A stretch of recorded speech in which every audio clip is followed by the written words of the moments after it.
এখন এখন আপনার সামনে কিছু বলবেন ডক্টর পদ্মারানী সামন্ত, ডায়েটিশিয়ান উনি। মাইক্রোফোন পদ্মারানী সামন্তকে দিচ্ছি। সকলকে শুভ সন্ধ্যা। শিববেরিয়া মধ্যপাড়া যুব সংঘের প্রত্যেকটি সদস্যকে এবং উপস্থিত সকল মানুষকে আমার অনেক শ্রদ্ধা এবং ভালোবাসা। আমি ডায়েটিশিয়ান পদ্মারানী সামন্ত। তো আজকে এখানে অনেক ছোট ছোট বাচ্চা আমি দেখতে পাচ্ছি যারা উপস্থিত রয়েছে। প্রথমে আমি তাদেরকে নিয়ে কিছু বলবো এবং একদম সরাসরি খাদ্য নিয়ে বলবো। বাচ্চাদের এই মুহূর্তে সব থেকে যেগুলোতে আগ্রহ সেগুলো হচ্ছে candy, chips, chocolate, cold drink, Maggi, এইগুলোতেই আসক্তি।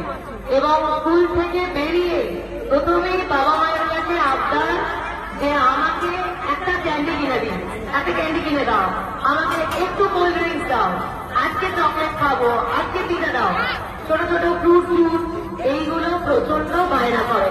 আর বাবা মা আমরা তো আবেগপ্রবণ হবই, কিছুটা আটকাতে পারলেও সবটা পারি না।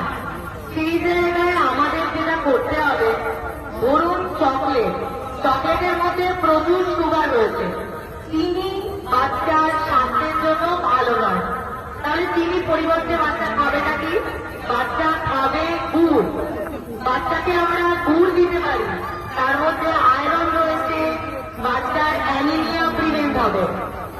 আমরা যেটা করতে পারি, ধরুন এই যে ড্রাই ফ্রুট মানে আমন্ড বাদাম, কাজু বাদাম, আখরোট, এইগুলো গুঁড়ো করে সেগুলো দিয়ে গুড় দিয়ে খেজুর দিয়ে কিছু রেসিপি বানাতে পারি। যদি বলেন যে চকলেট তো চাইবেই, ডার্ক চকলেট পাওয়া যায় যেটা শরীরে ক্ষতিকর তো নয়, তার কিছু উপকারী এফেক্ট আছে। যেমন ডার্ক চকলেট হচ্ছে অ্যান্টি অক্সিডেন্ট।